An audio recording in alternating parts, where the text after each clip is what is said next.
podcast is part of the Sports Social Podcast Network.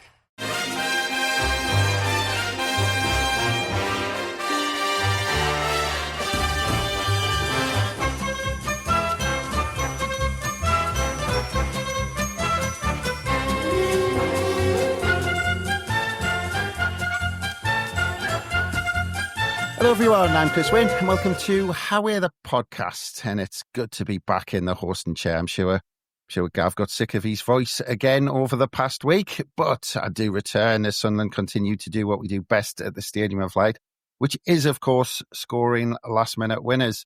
We're sitting today the morning after as we bask in the glory of winning our second home game in a row against Brentford to maintain our 100% winning streak on home soil this season in the Premier League. And just incidentally, it was also Sunderland's 100th Premier League home victory, just to put the cherry on the icing on the cake. But thankfully for all of us today, I'm not alone to speak of all of these achievements, because to join me today, we first have our man from down under, which is, of course, Martin Wanless. Hello, Martin. Hello, Chris. Yeah, it's nice to be back again and talking about another Sunderland Premier League win again, isn't it? Does, isn't it? 2 straight home wins in the top flight. It doesn't come round too often, does it, mate? Well, it's the first time it's happened since the 2001-2002 season. We beat Ipswich at home 1-0 in the opening game of the season with a Kevin Phillips penalty. We had 2 away games, 2 away defeats. Fulham away 2-0 Fulham away 2-0. We drew 1-1 at St James's. And then we beat Blackburn, our next home game, 1-0 with a Niall Quinn goal. So it's the first time for almost 25 years that we've had this experience, so it's nice. It's one of the many, many, many reasons I love doing podcasts with you, Martin. It's because I only have to look up half the stats because I know you've got the other half. So it's always useful to. As long as I've got a different half to you, it's all right, isn't it? As long as we've got different halves. If we both have the same half, then we're screwed. I'll bank on you having 100% of the stats, and then you can say what I don't. But to help me and Martin, we have a good friend of the podcast who we are always delighted to have as company because his insight and analysis is always absolutely fascinating. Because we're very pleased to be joined once again by Kieron Brady. Hello, Kieron. Good morning, Martin. Good morning, Chris, and good morning to the wider, very happy and delirious Mackem fan base. It is. And we were talking before we were recording. We'll go into the performance by the lads, of course, but your performance on Match of the Day, I was watching it, and I saw you were in a position to trip all the Brentford players up when they were coming on through the tunnel, but you didn't seem to stick a leg out, Kieron. No, because I'd actually get into trouble from the Premier League for doing it to Anthony Gordon when he was sent off on Monday evening against Liverpool, but that is just part of what I do for the Premier League in a role that wasn't a reality when I was playing. But as a consequence of the Premier League's global popularity, I'm asked to use my footballing nous in one respect to be vigilant and try and make sure that the commentator up above me is kept abreast of any developing situations which would be useful for him or her to know, but which they aren't privy to simply because their full focus is on what's happening on the field. Yeah, I did wonder, Kieron, because I did see you again at half time, and you were on the phone at that point. I mean, is that basically the kind of the beginning in half time? Is that when you do most of your chasing, or are you constantly running to the telephone providing updates? No. I mean, I generally get to each stadium 3 hours before kickoff, and we're asked to try and deal with international broadcasters. We then have to, during the course of the match, keep the commentator updated with a lot of the basics that people would understand: substitutions, clarifications on bookings, added time, all of those things. And quite often, depending on who the opposition is at either the Stadium of Light or St James's Park, there would be a significant number of international broadcasters present, and they have their own respective contracts with the Premier League that allows them to engage in post-match interviews with managers or coaches, or more often than not, players.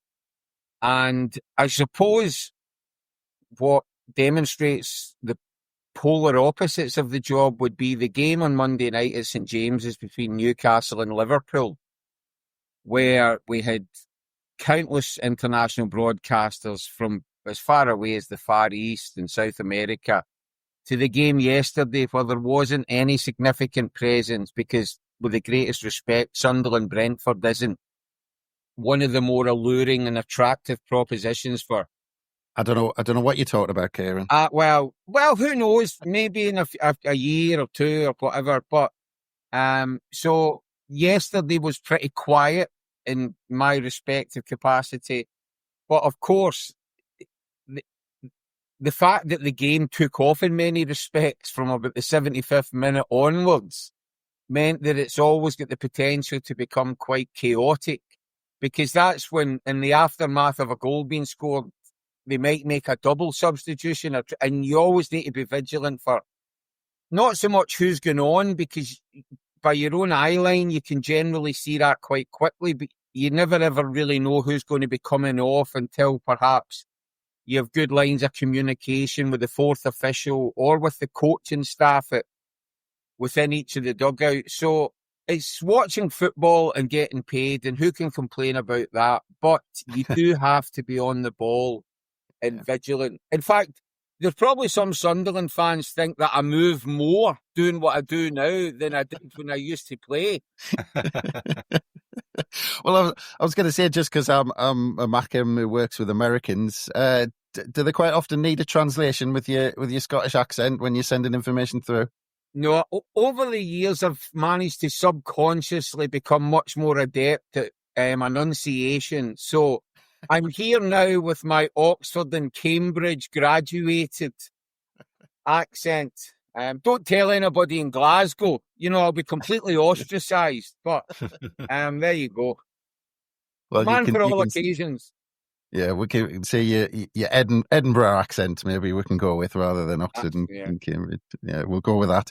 But look, let's get into it, because we've got a lot to get through in this game. Lots of incidents and lots of little intrigue as the kind of the game went on, because it was almost like a game of chess at times, and then suddenly it kind of broke out. But let's start from the beginning, because Martin, I want to get into the lineup, because he made one change from in an attacking sense from that game against West Ham. Although obviously he had the force changed at the back where Makelele came in because Ballard was injured, and obviously I think Sealt has stepped back, and the new signing came in to partner Alderete at the back. But I think the more intriguing one was Lefebvre coming in for Adingra, because if you look at the West Ham game, in an attacking sense, we looked good. We looked on the front foot. We looked threatening. And he brought Lefebvre in. We'll get into his performance in a bit, Martin, but just in terms of their almost bravery of putting them in, because we had such a good home performance. It was a brave call in that attacking lineup to put Lefebvre in. Well, I'm not sure if it was a brave call. I think it was an interesting call. I think, when you're putting somebody of Enzo Lefebvre's quality into the team, it's pretty low risk in terms of what you're going to get out of him. I did think Lefebvre would come in. Based off the performance at Burnley, I thought, Diarra, I know he'd been struggling with an injury in the lead up to the Burnley game. I thought he struggled to get in the Burnley game. Talby and Adingra didn't really get going in the Burnley game either.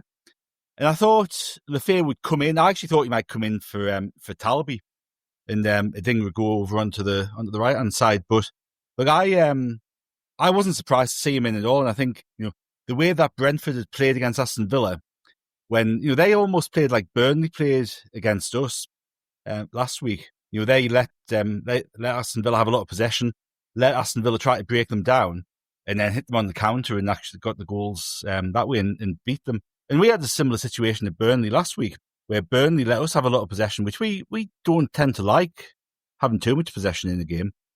And I just had a feeling that Lefebvre would come in, because he's got that, he's got the touch, he's got the vision to slip a ball through that maybe Adingra doesn't have yet.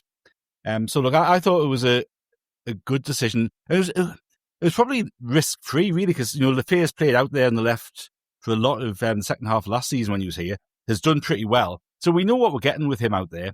And look, I love Enzo Lafay. I love watching him. I think he's just oozes quality.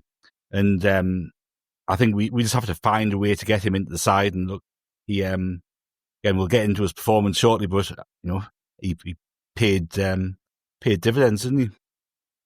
Well, that's it. I mean, we have to bring you in on this, Kieron. Obviously, one of the kind of best attacking players I've seen for Sunderland in my lifetime, and your unique perspective on this, being an attacking player in that sense, because you've got to think Adingra in the opening game against West Ham, kind of flying. I'm pretty sure he got at least he got that second assist, didn't he? He got one of the assists for the goals, and he looked threatening, and he seemed to be kind of flying at the start of the season.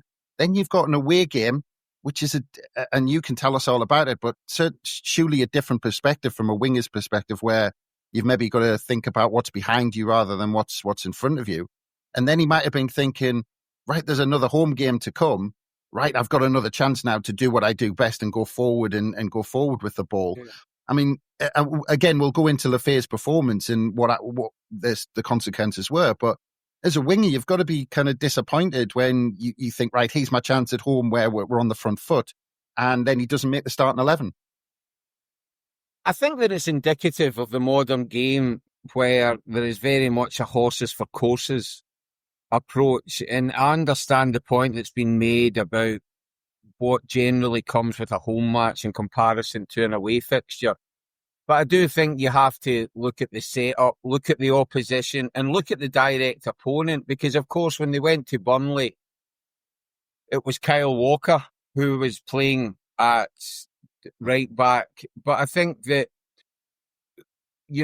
overall, I think if you analyse the opening two fixtures, albeit one was home and one was away, they both came against opposition that I think maybe we're already beginning to see might be at least in the bottom 10 rather than in the top 10.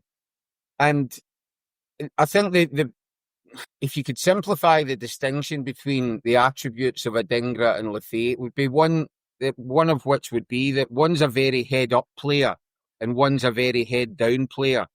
And of course, with Adingra, you're taking the rawness, the potential, the directness that he enjoys. He enjoys utilising. And then, of course, Lafay has got much greater subtlety and much greater vision. And, it would be much more likely to thread balls through rather than make an assist that comes from driving into the penalty area. So I think Regis Lebris can feel somewhat vindicated. Not so much that it was Lafay that converted the penalty, because, of course, that could be any player on any given day. But I think overall he'll feel quite content. And of course, I mean, Lafay almost feels like a veteran at the club, given the influx of players that we've had more recently and the fact that he at least was here from January onwards. But he obviously felt from his personal knowledge and relationship that he had with Lafay that he could not only come and contribute towards promotion, but that he would be a very useful addition to have in the aftermath of any promotion that was achieved. And he'll be a valuable member of the squad throughout the course of the season, as will Adingra. So all in all, I think Lebris will feel quite satisfied that he's had contributions from across the board, as it were. And as you rightly touch upon, it may be that Lafay at some point in the future will feature much more inside, rather than feeling he's got the responsibility that's generally accepted with certainly an out-and-out winger, which I don't believe he is. Yeah, well, that's it. And look, we'll kind of get into it because on the subject of Lafay coming in, because first 20 minutes, really tight game. Two sides just kind of testing each other out, seeing where the weaknesses are, trying to find where the space is. Couple of half chances. We had a bit of a scramble in the box, potential half shout for a penalty for a handball. That wasn't really looked at.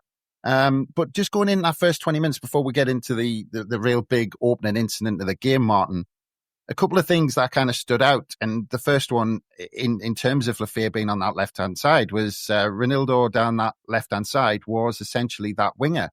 Yeah. And Lafayette was coming inside, just like Kieron's kind of touched on there. Now, that seemed like a really kind of a tactic that had been worked on, because I don't think Lafayette just drifted naturally. I think that was a purposeful thing. Ronaldo likes getting down that left-hand side, like we've already seen in the first couple of games. But do you... the way the game was going, especially in that first half, and we'll talk about, there was obviously the big incident we'll get on to just about 20 minutes, but especially in that first half, do you think Sunderland appeared slightly lopsided in that we were always going down the left-hand side? I think it was a tactic, wasn't it? It was obviously a ploy that we were trying to spring Ronaldo down there, because we had a good situation for about 15 minutes where Siddiqui was almost playing left back for the majority of the time, and Ronaldo would kind of pound it up and Lafayette come inside. So they're obviously trying to get that rotation going, and I think it worked pretty well, because we got some success down that flank, and Ronaldo was causing them all sorts of problems. Now, look, whether you can argue we were kind of lopsided, I guess we were, and whether that was by accident or by design's a question only Regis can truly answer. I think we've had whether it's an issue or not, I don't know. Like, Talby hasn't really got going to the extent that you have wanted him to yet. So whether they haven't been able to get the ball over to that side to spring that, I think obviously with the international break, that's something that we'll try to resolve over the coming fortnight. But it was probably a combination of the two factors, where you've got such strength down that side, especially with Lafayette. And look, Lebris has commented a number of times, hasn't he, about Lafayette's football intelligence and his ability to kind of do different things in the game and really understand the game. And I suspect that was part of the reason why he was brought into the team as well, because we saw that whether it was a weakness on the right-hand side or a need to exploit a weakness in Brentford on the left-hand side, but Lafayette came in there to help orchestrate that. And it bore some fruit in that first half. I think we looked dangerous going down that left-hand side, and we got a few opportunities from doing so.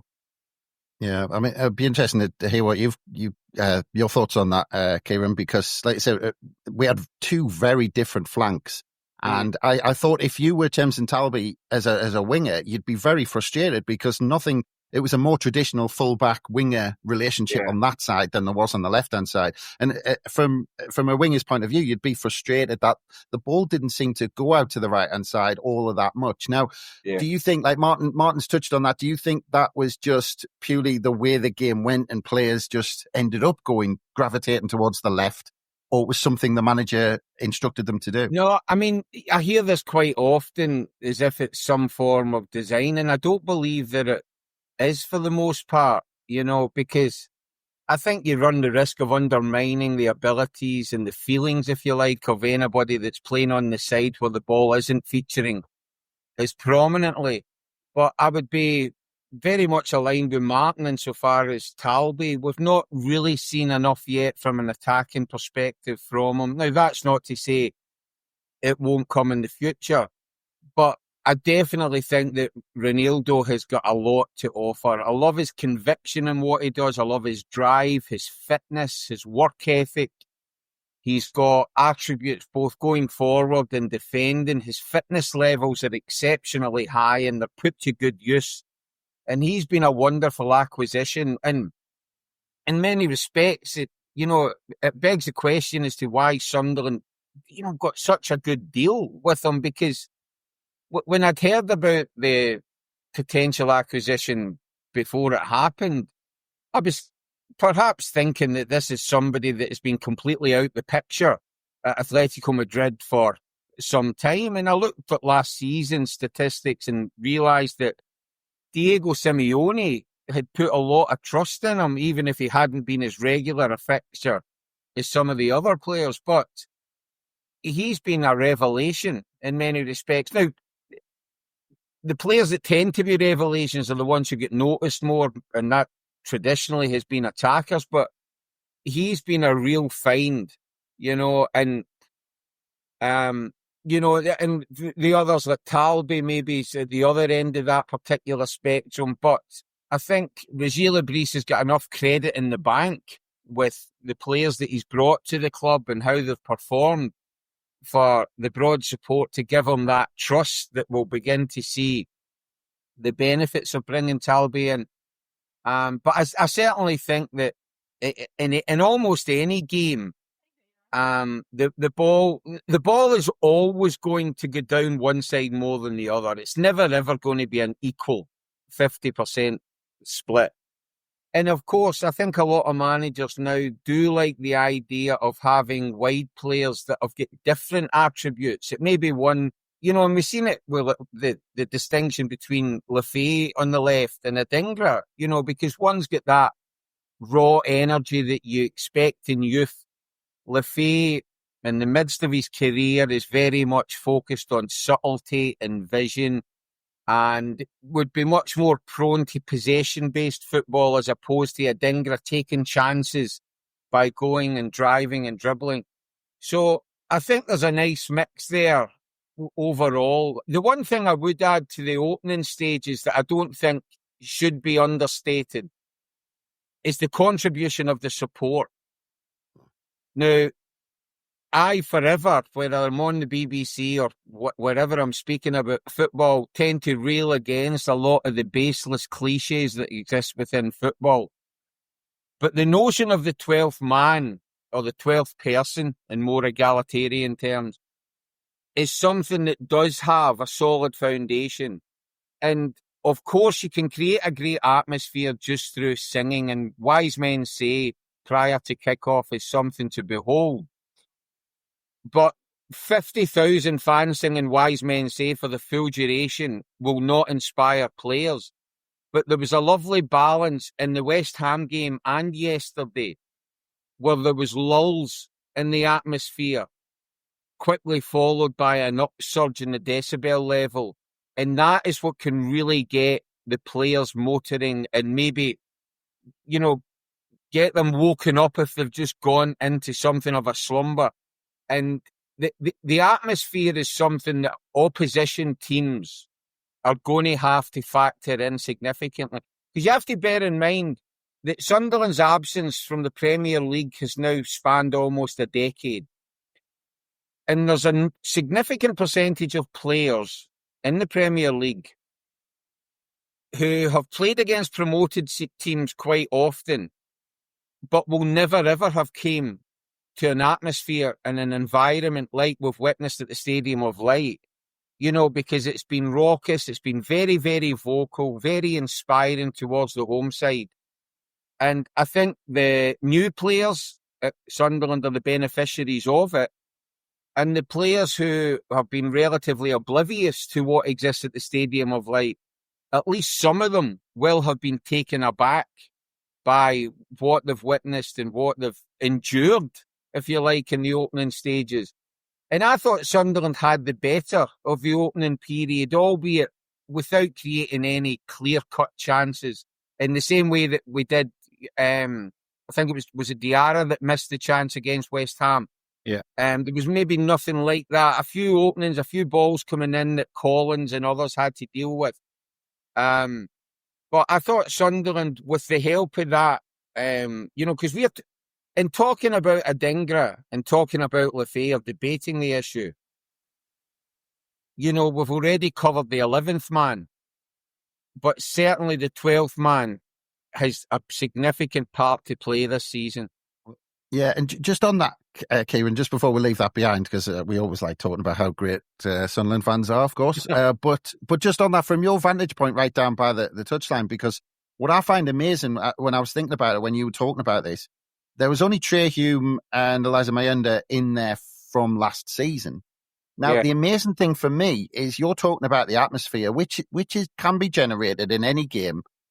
But the incredible thing watching it is all of these new signings are tapping into that. Now, I saw Alderete make a challenge and turn to the fans and fist pump. I think Ronaldo did, Xhaka did, Diarra did, Siddiqui did, Lafay did. Now, they've clearly almost had this education when they've joined the club to say, use these fans because they'll give you and the team a boost if you use them. Yeah, absolutely. I mean, you can correct me if I've got this a little bit wrong, but I was at the last Sunderland Brentford match at the Stadium of Light before yesterday.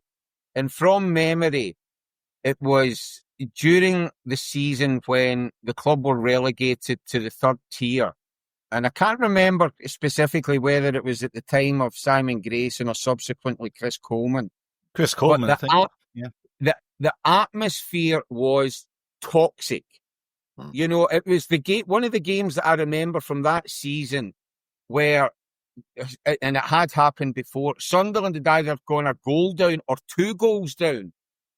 And I think perhaps what made it worse on that occasion was that because it was Brentford, rather than an Ipswich or a Leeds or whoever else, I think it perhaps reinforced to the support that things were going bad and going bad rather quickly. And a club that had been in the Premier League for a decade was now being completely outplayed at the Stadium of Light by a club that had just come up from the third tier. So the 2 games were in complete contrast in the context of atmosphere and the contribution that can come from the support. And, you know, you're right in talking about the contribution that can be made by the support. But of course, the problems that comes with an impassioned support is that passion is a double-edged sword. And a number of years ago against Brentford, we've seen that passion displayed in a manner that wouldn't have been favourable to the Sunderland players, manager, board, etc. But of course, what we witnessed yesterday was much more conducive to, you know, a good outcome. So, and I love this new phenomenon within the game of defenders or holding midfielders turning round to supporters after a very strong but fair challenge, because I've always felt that football is very imbalanced insofar as people like me and goal scorers used to get all the adulation and affection. And it's wonderful to see the players that generally are much more braver and courageous getting even very temporary recognition from the support. So, all in all, the 2 games at the Stadium of Light, albeit different, of course, they've really allowed the support to make a significant contribution. And, you know, who doesn't enjoy a last-minute winner? You know, Well, I think a good tackle's always getting as good a reception as a goal at Sunderland. Why not? Why not? Because the thing is, you know, sometimes that last-ditch, if it is a last-ditch tackle or a block at a shot, and it doesn't have to be clearing it off the line, but these are often the things that you can look at after and say that definitively stopped a goal. And why shouldn't stopping a goal receive the same acclaim as, you know, me getting an assist or me, you know, scoring a goal or whoever it is? Because I think then it becomes much more, you know, equal. And I'm sure any reputable manager will always place a lot of value on what comes from the rear guard, because they know that the adulation is generally reserved for the lazy wingers, you know. I'm not thinking of anybody in particular, by the way. Of course not. And we'll name no names, of course. But getting into that first big incident of the game, 21 minutes gone, Martin, and Brentford break through. Now, we talked about this kind of tactic of Ronaldo going down the left-hand side, Lafayette cutting inside. And I suppose this goal came from the risks of that. And, you know, that they kind of broke through. And you looked at the line of our kind of back 4. And again, I think this is a consequence of those new players getting used to each other and trying to form a line, especially, you know, things like trying to play offside. Because you had the back 4 completely kind of disjointed, where people were kind of, Alderete, I think, dropped in, and the others were maybe trying to play offside. Ronaldo was way up front. Siddiqui, as you said, had pushed in at left back, and they kind of cut through us a little bit. But you know, the defence wasn't in line to play that offside. They got through, and he kind of finished, and Roofs thought he might go near post and kind of lay it down for it, and he slotted it past him. But we seem to love VAR. Everyone else hates it, but we love it, Martin. Well, it serves us well so far. I'm sure it'll be an incident in the not too distant Just future wait. where we'll be, you just look at some of the ones from yesterday and you're bloody shaking your head at it, aren't you? But don't knock far. Don't be knocking far, mate. I think it's brilliant. so far so good, mate. Yeah. Look, that Brentford goal that was obviously disallowed, that was exactly what Brentford were trying to suck us into doing. They were allowing us possession and they were looking to hit us on the break. And as you quite rightly say, I think it was a consequence of us having a back four that hadn't played together before. Mukiele or Mukulele or however you say his name, I'm going to get it right one day. He had stepped in a little bit further than Alderete, and Hume and obviously Ronaldo was bombing forward. But it was offside, and I thought it was offside as soon as he went through. And I was actually surprised the linesman didn't put his flag up after the goal had gone in. He'd kept his flag down. So he thought it was onside, but obviously got checked and ruled out. I thought it was a nice finish. I thought he finished it really calmly and he was quite composed. But yeah, look, all hail VAR. Yeah, well, that's it. His right thigh saved us because that's all that was pretty much offside. And I think a bit of his knee maybe was offside. But Kieron, on that, I mean, again, going back, that is the slight risks. And Gav and Sam touched on it in the pod that they recorded straight after the game when I think they were a few drinks in and still over the moon, of course, about the victory. But they did mention, in terms of Brentford, we've got to remember, I mean, there was a lot of expectation around us getting 3 points in this game, but that goal that was disallowed was a good early warning for the players and the fans, just to remember that, Brentford are a good side and they've got some good players and they played some good stuff. And on that point, they ripped us apart. They did. And I mean, I suppose what it does is it illustrates that formations that are set up pre-match are just a broad outline. They're not really anything more, because at any moment in any game, if you were to pause a picture, you would probably see that the teams aren't in formations, because there has to be an element of spontaneity.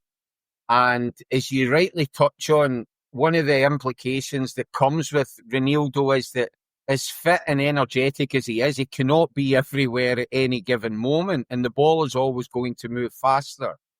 So the opportunity arose for Brentford, but I think I spoke with the Brentford media personnel at half-time, and they were very quick to point out that they, having seen it, were of the opinion, that he was clearly offside. They'd said something like 6 to 9 inches, which is probably quite a lot in offside terms. And I think if you look back at it, the one mistake that he makes is that he runs behind the last central defender rather than maybe running in front of, to maybe just give him that extra half a second that might have allowed him to stay onside.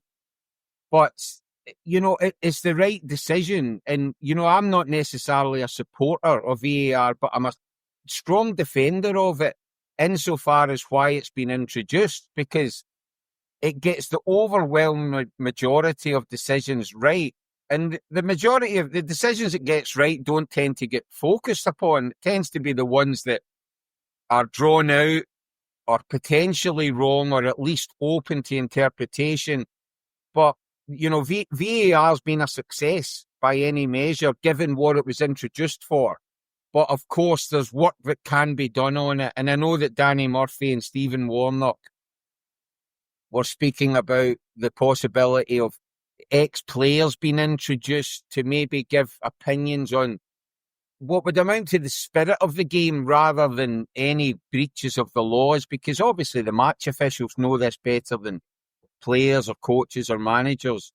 But I think, as Martin touched on, and I think you've echoed it, even going back to the playoff final all the way through to now, I think VAR would be looked upon favourably by Sunderland fans more than most. And I mean, look, you're always in the VAR's getting criticised the same way referees were getting criticised before we had the technology. Basically, whinging managers and players who will only highlight what they perceive as its deficiencies when the outcome is going against them. Marco Silva yesterday, understandably, because it was debatable. And of course, the penalty at Old Trafford last night. But if Scott Parker benefits from VAR next week, or in a fortnight, trust me, he won't be highlighting its deficiencies, nor will Marco Silva at Fulham. So, yes, there's undoubtedly improvements can be made in the context of technology and the time it takes. But equally, it would be very encouraging if managers stop being whingers as often as they are. Well, yeah, just listen to what I say about VAR when it doesn't go our way. That'll be something to listen to. But the interesting thing with VAR, though, it's still the referee's call, isn't it? It's still the referee's interpretation. Well, that's the thing, Martin. A very subjective event. I mean, ultimately, whether it's the decision at Old Trafford or whether it's the decision at Stamford Bridge, if the referee had full view of those incidents as and when they happen, he would have given that decision. Yeah. So VAR is... The biggest issue for me is the time it can take. Yeah, absolutely. Because if it's getting to the correct decision, then surely that's a good thing. And we need to remember the barrage of complaints that was being directed at match officials, which in turn often led to verbal and physical threats against their person, was the very reason why technology became more and more and more of a talking point. And I know we're not here to discuss that, but for me, it's not as big an issue as generally made out. Well, you say we're not talking about it, but I'll start with you on this, Martin, because I think there's a bit of a story here, and I don't know whether I'm just looking. You can tell me if I'm looking too much into it, maybe. But we go on in the game. First half kind of carries on. Mukalele's looking good, and we find out that he's got a long throw, of course, which is very interesting for moving into the season ahead. But 5 minutes before half time, there's an incident on a Brentford corner. Ronaldo essentially rugby tackles, and I think it was Nathan Collins again for this one, but it was 5 minutes before half time. He rugby tackles him down. VAR didn't pick up on this one. Now, that to me, that was a penalty. 5 minutes before half time, he was nowhere near the ball. He put his arms around him, he rugby tackled him. But we go into the second half. Now, just over 10 minutes into the second half, there's another Brentford corner. Ronaldo does it again with Nathan Collins. Now, I'm interested because I don't think that one's quite as bad. Oh, it might not have been a corner, but anyway, the ball came into the box. But regardless, because Ronaldo did it again. Now, I don't think the second one was as bad as the first one, but I get the feeling that at half-time, words have been said, whether it's by Brentford or whether they've looked at something or whether the kind of fourth officials have mentioned something, because this Ronaldo was doing it and he was right on the edge of conceding a penalty. Maybe should have in that first half, like I said. But I think this is a narrative, and I think something maybe had happened at half-time, because 10 minutes in that second half, it was a bit of an innocuous one, and he gives it. But I don't know what your thoughts are on that. Yeah, look, I think that the first one, and again, I think with the VAR aspect to it, it's not a clear and obvious error either way to give it or not give it. So the VAR isn't going to intervene if you give it or don't give it, because there's not a clear and obvious error either way. It's a really subjective call, right?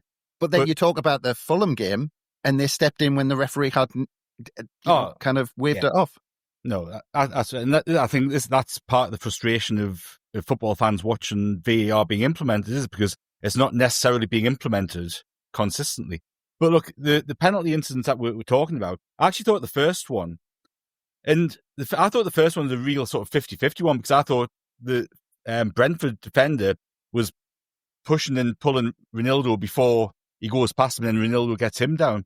And I think that's obviously taken into consideration as well, because it wasn't just one way. I actually thought the one that was given was actually a really blatant one. I thought that was clear as day.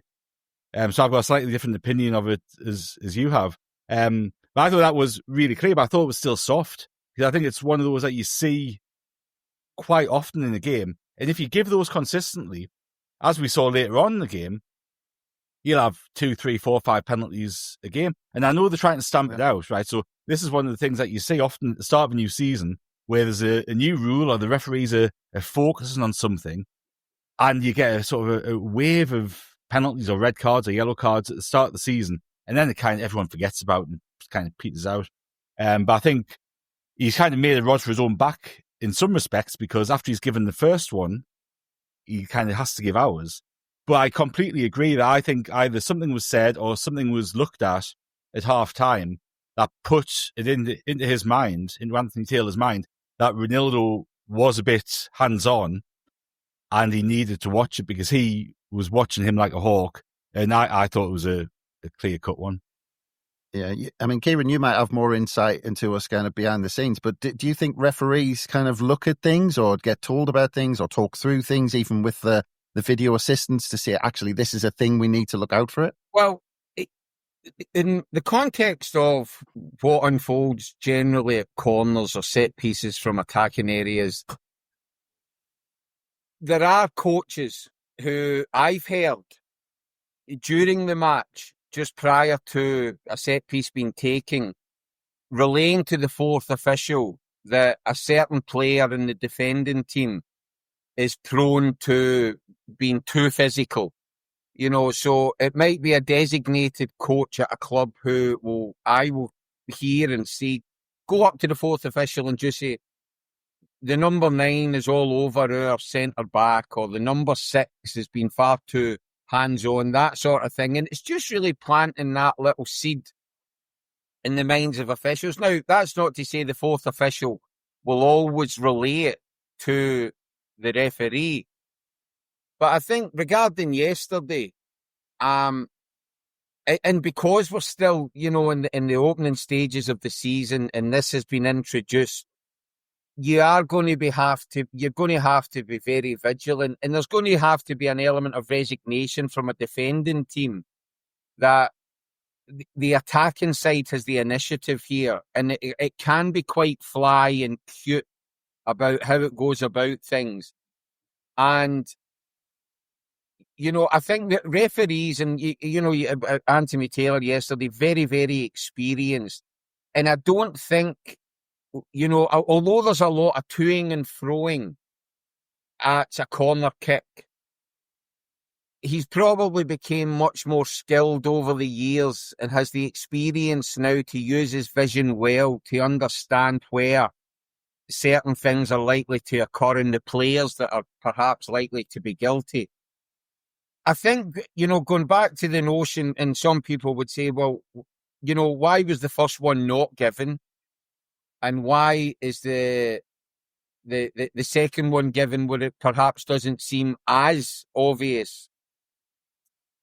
In much the same way that in the opening stages, in the opening 5 or 10 minutes, you do get some referees who might let a reasonably bad tackle go because they understand the spirit. The players are perhaps over-enthusiastic until it settles down a little. And then, of course, they might book the player later for something that doesn't seem as bad. Now, we could debate whether that's the right thing to do.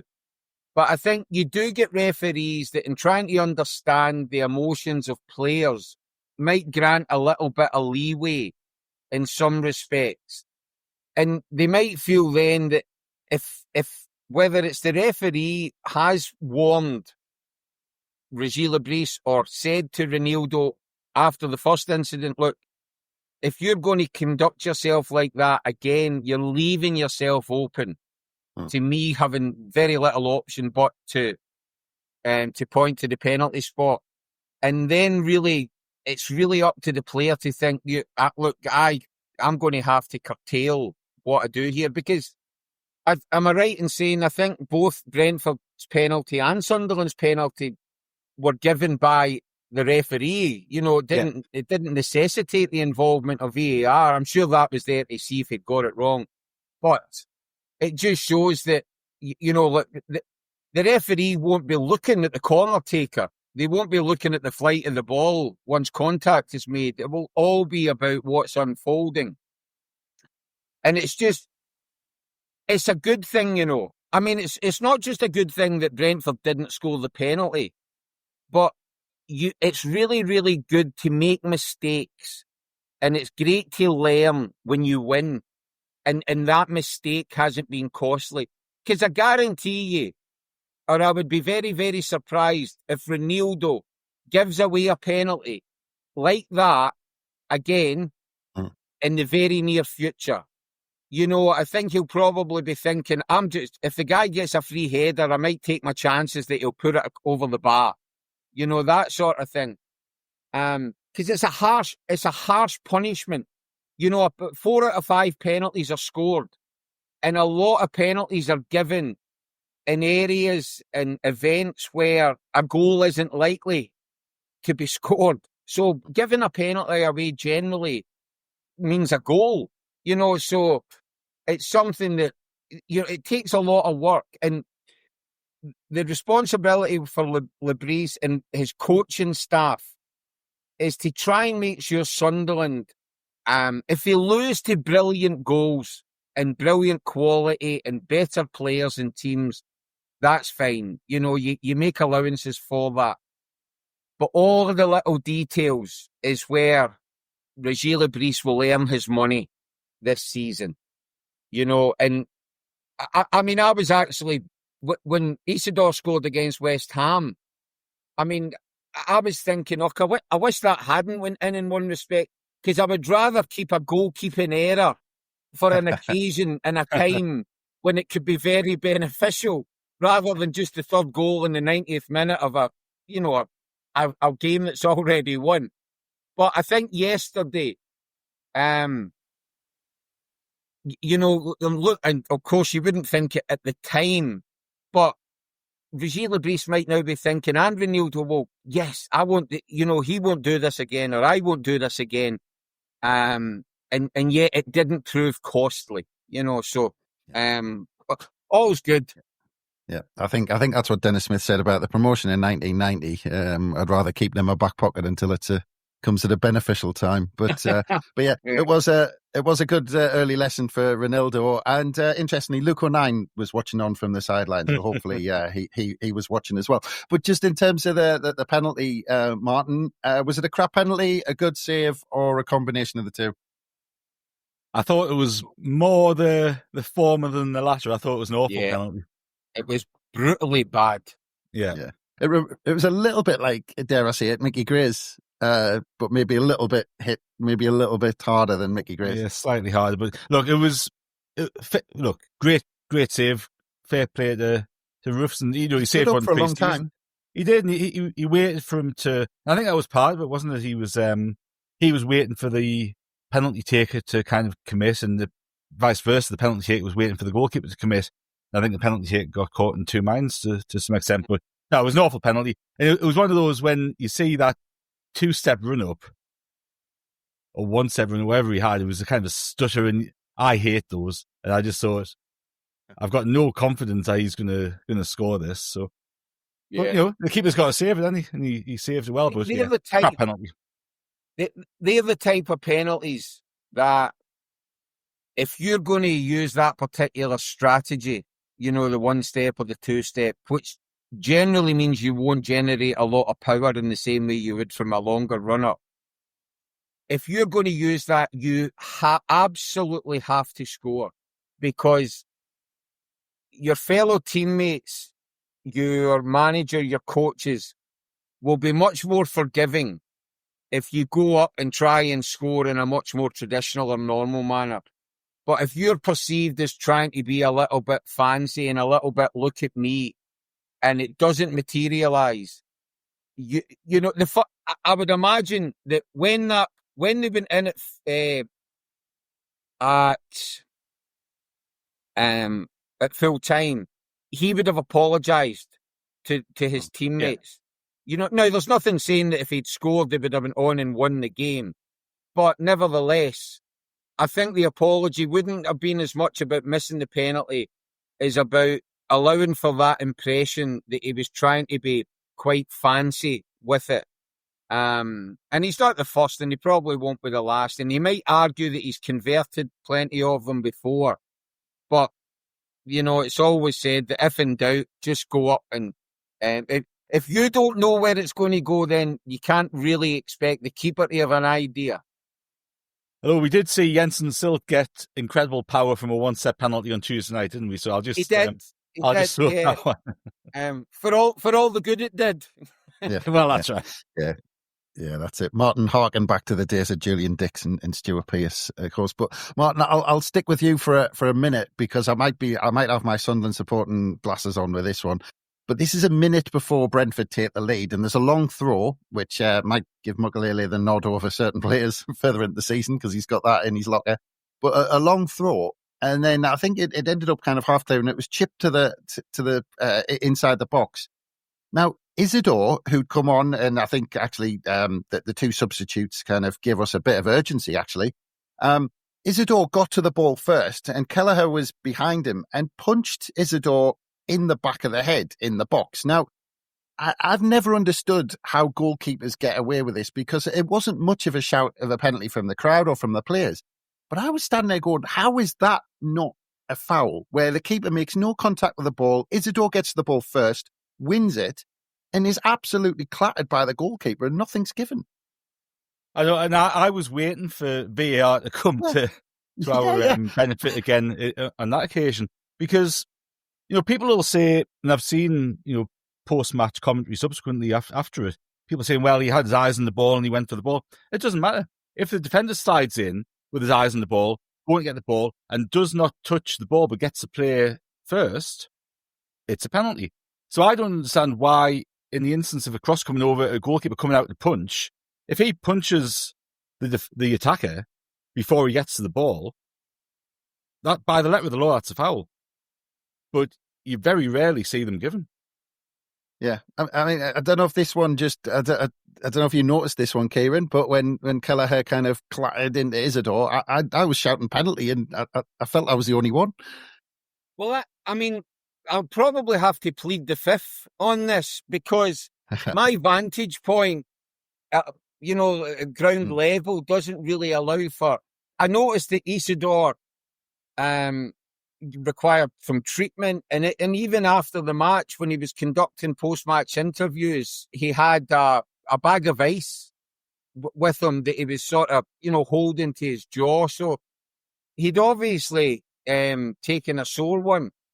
But I certainly didn't see it in a way that would allow me to give an opinion on it at the moment. But I think in a more generic sense, I think goalkeepers are perhaps at times allowed to get away with things. And, if they come and they get the ball and the momentum takes them into somebody, I think that's fair. But if there's an element of recklessness about it, or certainly anything that was deemed to be malevolent, then of course you would expect a penalty. Incidentally, Chris, just to go back to, you were speaking about the longer throws. What you might not know is that for the game yesterday, Sunderland brought in the LED displays all around the perimeter of the pitch. And that was to try and nullify the threat that came from Coyote at Brentford. Now, of course, they're going to have to consider whether that's viable if they have their own long throw specialist as the season unfolds. But that's something certainly that what was done yesterday compared to the West Ham game. But just on that, Kieron, because Keith Hackett made some comments, didn't he, saying that actually Sunderland actually submitted their pitch sizes and the size of the perimeter as well up to the advertising hoardings. And we're apparently, I mean, I might have got this wrong, the interpretation that I got was that you're not allowed to move them after you submit those measurements. Now, I don't know whether Sunderland might get into trouble for that. Well, it was brought to my attention because it's part of my job, in a sense, to make sure that the commentator is kept abreast of anything that's football related and, of course, can be impactful in the game. And I'm not technically minded, and I certainly don't go around the perimeter of football pitches measuring how far the LED displays are away from the. Well, I was hoping. I was hoping you'd have it in centimetres, Kieron. You're disappointed. No, but somebody pointed out to me, the layperson, that you could see the remnants of the lines from where the LED display was during the West Ham game And you could see that, the markings, and it was felt that the question was posed, have Sunderland brought these in because Brentford do have a long ball specialist? So I conducted some research on the internet and found out that Michael Coyote, the fullback for Brentford, now without labelling him the new Rory Delap, but it was felt that was something that Brentford had tried to use to their advantage. Now, there was nothing definitive coming from the club to confirm that this had been done or this was a reason for it. But I can understand concerns or reservations that people would have about significant alterations to the dimensions of the playing surface. But I don't really think you can complain too much if people are, being a little bit clever and perhaps bringing in the only people that would complain about the LED displays are the advertisers and the sponsors who's paying a lot of money to have them in prime sight. So there was nothing confirmed about it, but there was certainly a difference, so. Yeah, well, as we know, people will complain about anything, but it might be one to keep an eye on. But as I said, a minute later, Brentford did take the lead, and I would say, Martin, that this would, including like that, the disallowed goal, was the second time that we lost focus and a bit of intensity, because we allowed Brentford to have a lot of possession and stood off them, and he kind of coasted into the box fairly easily, or far too easily, if you like, and crossed from inside the box. And then at the back post, Hume had two. Mukalele seemed to be in no man's land. And it was a good header that went in off the bar. Yeah, I think we gave him a bit too much space, didn't we? And, I was wondering whether we were actually trying to let them have a bit of possession, because they were quite content with us having possession. And again, as I said earlier, sometimes we struggle against teams who allow us that. But I don't know if we were kind of a little bit trying to maybe let them have a bit of play so we could nick it off them and try to counter. But if we do that, we've got to be a lot better set up defensively and switched on defensively. I think we made it too easy for them to get the cross in. And at the back post, the lad who scored found himself in between Trey Hume and Mukiele, didn't he? And there was obviously a bit of miscommunication between them, which you can understand, given that it's pretty much a brand new defence that's been put together. But again, I think that's one of those instances where, similar to the penalty that Ronaldo conceded, that's an area that you can kind of look and go, well, we can improve on that. Our understanding, our as Lebris always says, the connection that they have between them and the disallowed goal. There's elements that we can really tighten up there, and that was just one of those. But it was a really good header. I thought he struck it well, and he did well to score from that position. But look, and you said earlier about the quality that Brentford have. This is a player who they signed last year for 30 or 40 million quid. Hadn't played much last season. Comes into the team. People have been talking about all of Brentford's outgoings, the players have lost. Up until yesterday, Brentford had the best, and I think they might still have the best away record in the Premier League for 2025. They've only lost one in about 10 or 11 Premier League away games. So, this is a good side. And, you can argue about the players have lost and Keith Andrews coming in and all that sort of stuff. But, it's still a very, very good side. And that goal, even though, yes, we could have done better, we could have tightened up, the quality of the finish, I thought, was great. And he stuck it away well, unfortunately. Yeah, that's it. But Kieron, I mean, you mentioned about the crowd and how the crowd were feeding off the players and the players were feeding off the crowd. Brilliant response to going behind. And it was only 3 minutes later, and we've talked about how the penalty was given in terms of the jostling in the box from Henry on Diarra. But the penalty was given, and it was because, the crowd urged them on. The players then pushed forward. They knew they needed to step it up in terms of that urgency. And that, the penalty was given. Enzo Lafay coming in. Now, in that circumstance, a lot of pressure on him, but you wouldn't have thought so, would you? No, and I understand why people would speak about the notion of pressure, but I think for a lot of attacking players, they sense the glory that can come with a successfully converted penalty. And okay, a lot of clubs have a designated penalty taker. Other times, managers are quite relaxed insofar as allowing somebody that they feel is confident on the day, who might have been playing well in the match, to go up and take it. But I think Lefay, of all the Sunderland squad, is a player that, in a pressurised situation, you could trust to be quite relaxed and quite confident. You know, he's a very clean striker of a football, which is always an advantage when it comes to set pieces. And, you know, of course, he converted, and you know, but I think going back to Brentford's goal, and I think if you look at the disallowed goal in the first half, I think what it does demonstrate is the quality that exists in the Premier League that can cut you open at a moment's notice. And, you know, if you go back to the Championship last season, there would have been times where the opposition got down the flanks and get into very, very promising areas, but the final delivery wasn't there. Or the delivery was there, but the attempt at goal, you know, maybe was saved, or it hit a post or hit the bar. And of course, it was somewhat fortuitous, and it did go in off the woodwork or the metalwork. But 6 points from 9, all in all, I believe is a good return. You do, of course, have to factor in that the 3 teams that we've played so far are not going to be amongst the stronger opposition. I believe that. And I still respect what Martin said about Brent. You know, they've shown themselves to be a very, very good club at replacing the bigger stars that are the people that have gone to become stars at the club.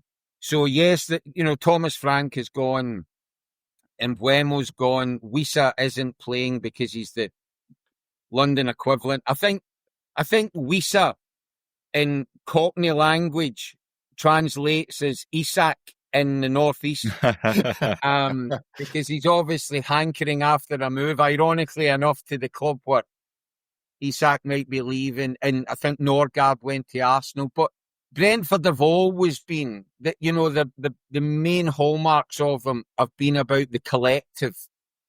And it might take some of these players a little bit of time to become the new Mbeumo or Wissa or Ivan Toney.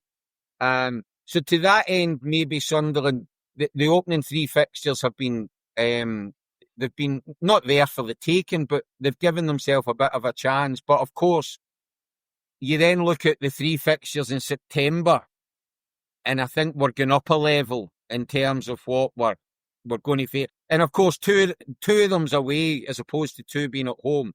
But by that time, the players are more comfortable around each other. They'll be working on things during the international break. And I think they've certainly shown that they shouldn't be fearing any team. There's no way that they should be going out to play, whether it's Palace or Forest or Villa, feeling as if they're beaten before the game starts. Because certainly at the Stadium of Light, which is going to be critical this season, but I would be of the view that if you're concerned, 9 wins and 9 draws would take you to 36 points. And I think 36 points, you know, if you look at all of the relegated teams in the last 5 years, there haven't been many, if any, that have got to that.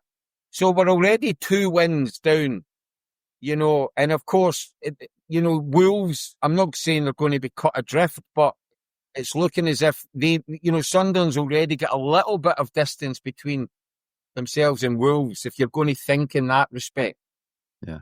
Well, just on that, Martin, what Kieron's just said there about picking up those points in when we identify these sort of games and the start that we've had in the fixture list. I mean, because, you know, I talked about the great response to the goal, and I thought one of the biggest signs was on 86 minutes when Diarra comes off and Guiu comes on. Now, I thought that was a perfect signal about what Lebris thought about the game, and what he didn't just want to say, right, we'll get a point. Let's go and get all 3. Let's give it a go. And, 95 minutes, there was the moment, and we talked about Ronaldo chasing back, winning it back. I think he won the ball back twice in midfield, and there was a big scramble, and he was there on his own. And then he knocked it to Xhaka, and then you talk about the team spirit. Enzo Lefebvre sprinting down the left-hand side. I think he had cramp at the time, but he was still sprinting down that left-hand side, cut it back to Xhaka, and Xhaka put a perfect header, perfect cross right on Isidor's head. And you could argue Kelleher was not the best in goal and could have had a chance to palm it out, and instead palmed it into the corner. There was a VAR check, but it stood, of course, because we all love VAR and it loves us at the moment. But yeah, another great moment. But I think it came from that mentality, from that substitution. It's really interesting, after the Huddersfield game, Brett and Ant and myself did a podcast, and I made the point in that because we were surprised about us going 4-4-2 in that game. Everyone kind of expected a regular formation that we've typically seen Lebris play at Sunderland. And I made the point that I thought that was essentially trying to figure out a plan B. Trying to give a plan B a go from the off with Guillou and Isidor in front, because if we need a goal with 20 minutes left or 10 minutes left or however long left in a game, we sometimes will need to do something different. And I thought as soon as Guillou came on, we went 4-4-2. That was exactly that point proven. We were trying on Tuesday to get the players accustomed to a different system to give us an option within the game. And, yes, there was only 3 minutes left out of the 90, but, in reality with the extra time, the injury time, there was a quarter of an hour of the game left. So it was a really big move, and it was an absolute signal that Lebris and the club thought there was a great opportunity to get 3 points. And even at this stage of the season, those additional 2 points could be incredibly valuable. Like, I would have been happy with a point. After we got back level, I was like, it's a good point. I'll take it. I'm quite happy with it. But Lebris obviously thought there's a chance of getting all 3 here. And, I'm so impressed with the mentality of the team to come back from going a goal down with, 13 minutes of normal time left on the clock, because that would have been deflating. That would have knocked absolutely everything out of past Sunderland teams, and it would knock everything out of a number of teams. I mean, if you've had chances to be in front, concede a goal with 30 minutes left on the clock, that would completely deflate some clubs, some teams. The fans got back up for it. The team got back up for it. And, that mentality that's seen us through the playoffs, West Ham game as well. But the game, yes, I was so impressed with that just willingness to keep going, keep driving. It was almost reminiscent of that, 6 months or so under Roy Keane when we got to the championship title, where we just kept going. We were relentless. And again, that desire to play, that goal came from, Roof's great ball out to Lefebvre. Lefebvre, lovely touch, laid it back in, to Xhaka. That was a different move. Xhaka chipped the ball over to Lefebvre, didn't he? Yeah. Yeah. Lefebvre, great touch, laid it back to Xhaka, whipped it in. Yep. But Xhaka followed it up, didn't he? He ran forward. Exactly. No, exactly. So it was just that determination to keep going. And, there was, as I say, the mentality to do all of that was one of the things that really stood out to me from yesterday. We mentioned Lefebvre's tackles earlier on, but, Alderete was flying in and winning some tackles. Xhaka won a brilliant tackle with about 10 minutes left. And, again, just that desire to win the ball back and get possession back.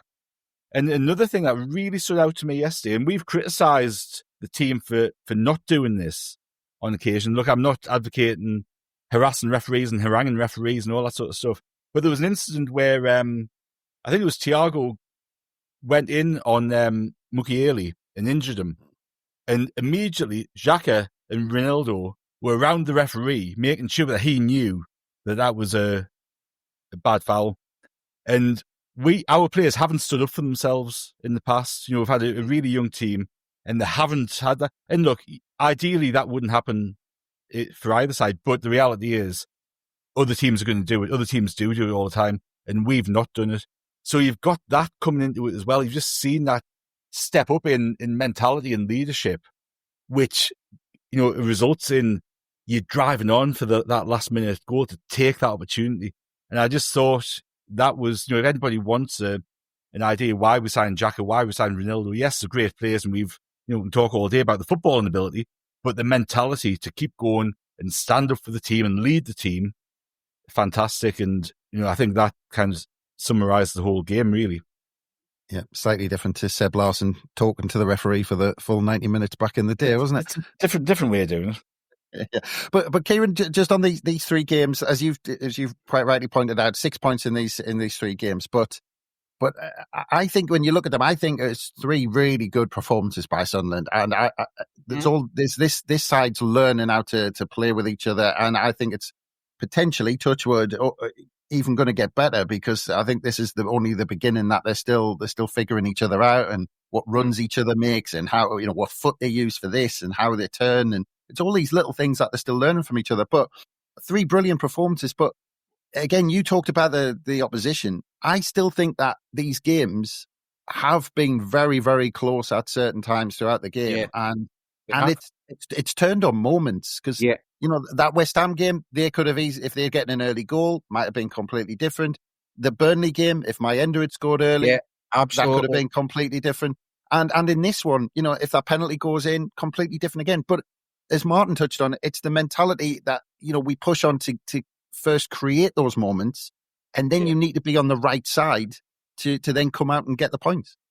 It is. I mean, it's the finest of margins, because in another day or another set of days, West Ham could certainly have scored before Sunderland did. Brentford could have won yesterday, but Sunderland could have won at Turf Moor. But you just try to make sure that when the opportunities present themselves, you're able to capitalise. And, I think that there's lessons to be learned, whether you win, lose or draw. And Brentford might feel aggrieved yesterday that they've scored a goal, they've had one disallowed for a marginal offside, or, quite close, and they've missed a penalty, and they might be thinking, how have we emerged without anything, from the fix? So that would be Keith Andrews' perspective. But I think from a Sunderland point of view, especially given what we've witnessed the last couple of seasons in the Premier League with promoted teams, 6 points from 9, irrespective of who the opposition is and where they might finish up towards the end of the season, is something that I believe to be encouraging. And, in a couple of weeks' time, by which time the players will have, developed little notions of familiarity with not every teammate, but the ones that tend to operate quite in close proximity to them, can only stand you in good stead. I mean, Sunderland did 9 starters yesterday that signed on a permanent basis during the summer. That 9 includes Lefay, of course, who was here prior to that. And I don't know if that's a Premier League record.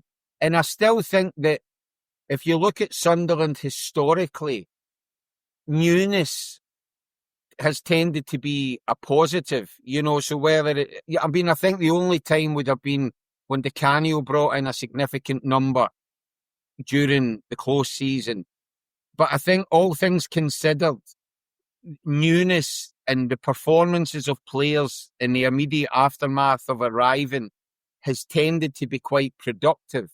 And I think that is worth the concerns that people might have about them taking time to bed in. Because, and I also think one of the advantages has been playing those pre-season friendlies at the Stadium of Light has been advantageous. Now, I'm not saying this was by design, but I think, of course, in the absence of concerts and having the stadium available to take those games at home, which, pre-season friendlies at the Stadium of Light has been a very rare occurrence, for a number of years. So having those fixtures and allowing the players to get familiarity with the stadium, even if it wasn't full in the way it has been in the 2 fixtures of late, has been beneficial, because you want to develop that affection. You want to get an understanding even of the sort of the acoustics, the dynamics and everything that you're going to expect when it's full.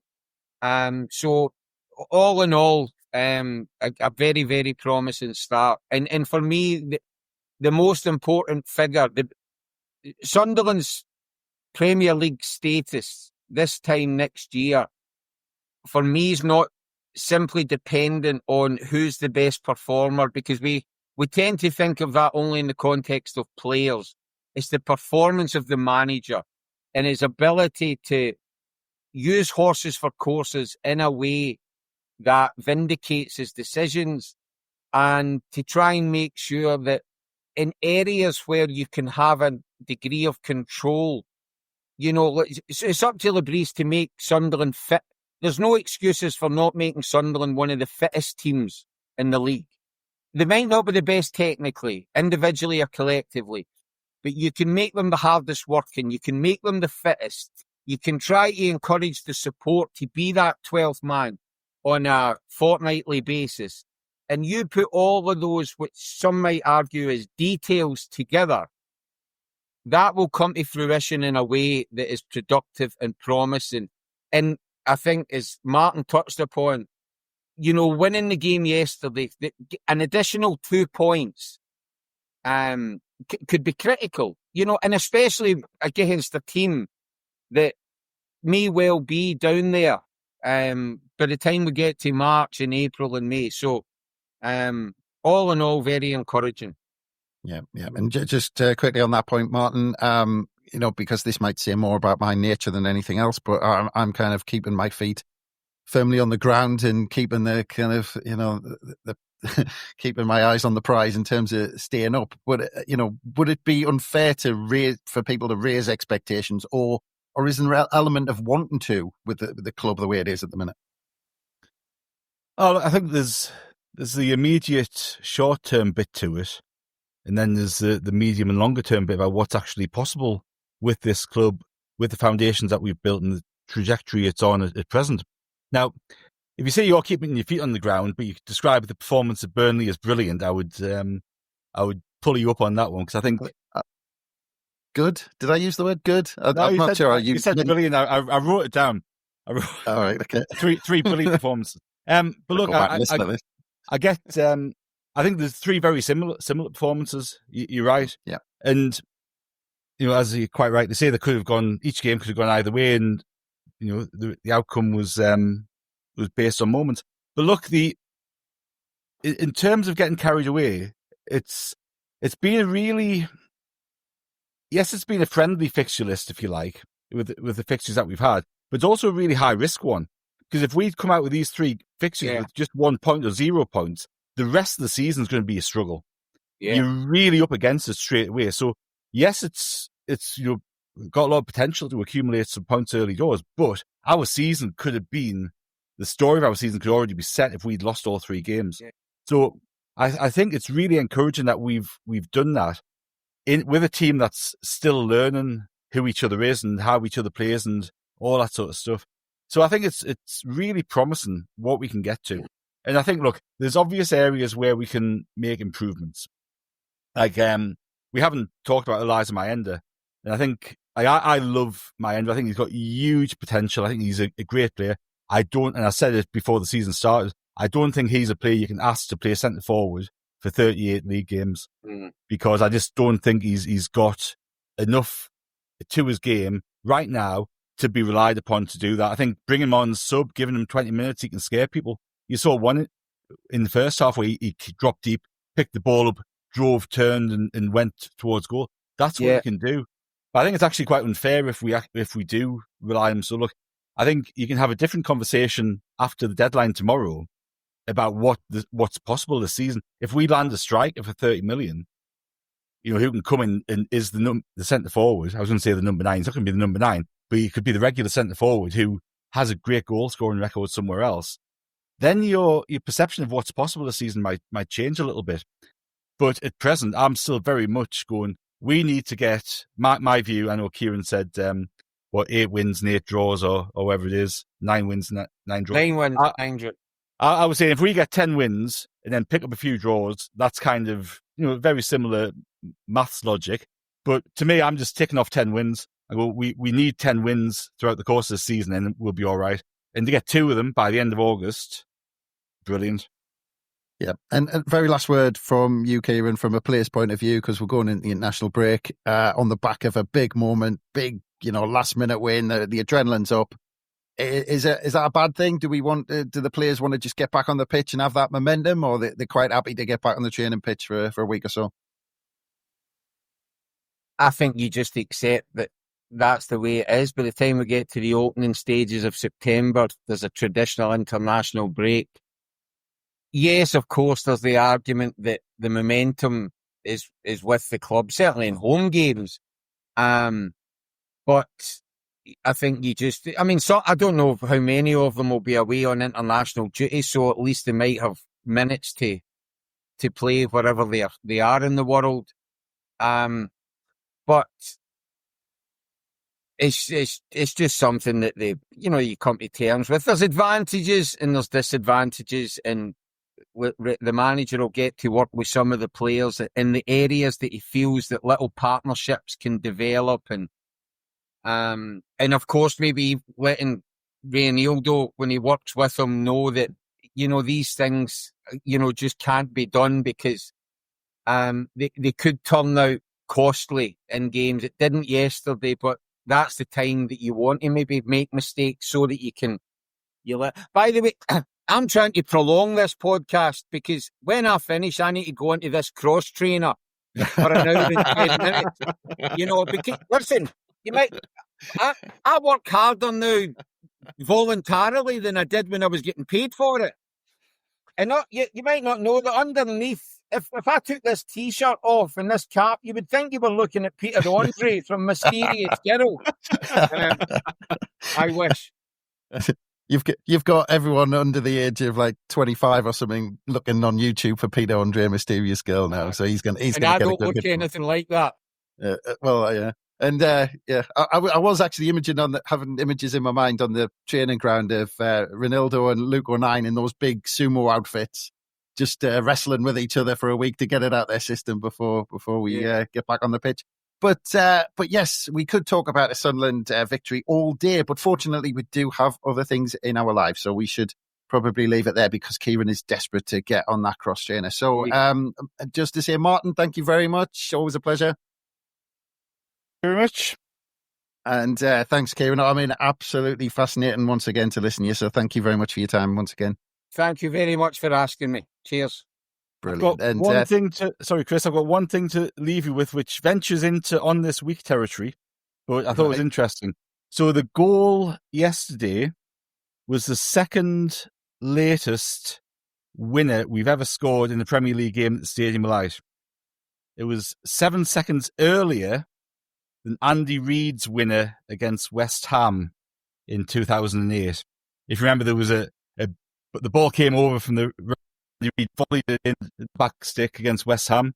Yeah, that was just slightly 7 seconds later than Wilson's goal yesterday. So it was almost a historic goal for the record books, but not quite.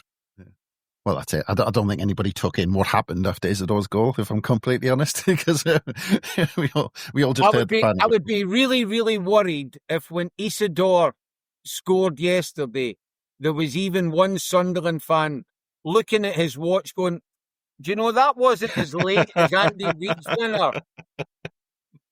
Well, if you do look at the highlights, the camera went in the crowd when celebrating the goal, and I'm fairly certain there was a bloke who looked really angry. He was either a Brentford fan or he dropped his pint or he dropped something because he didn't look happy. But anyway, I think 99% of the stadium was because another brilliant last minute winner. But anyway, Kieron, I know you're trying to avoid that cross trainer, so we are going to finish this time. But thank you very much, gents. Really appreciate it. And thanks again, everyone, for listening. Because as we said, we're now heading into an international break, which I normally hate. But don't despair, because first of all, we will be with you with daily podcasts throughout the break. And as Martin touched on, it is the transfer deadline window that will close. So we will have podcasts around that, of course. And yeah, not only all of that, but we can spend a bit of time looking at a Premier League table that currently, as we speak, has the lads sitting joint fifth in the table. So we can just, here we come. Well, that's it. We can just, those grand ties in Lithuania and Estonia. And we'll look forward to that next season. The mackems will be invading all of those little countries. But yeah, that's not a bad thing to look at while there's no fixtures. And of course, we'll have all of the action and more on the Rooker Report website, as well as I said, daily releases on How We're the Podcast. But from us, bye for now.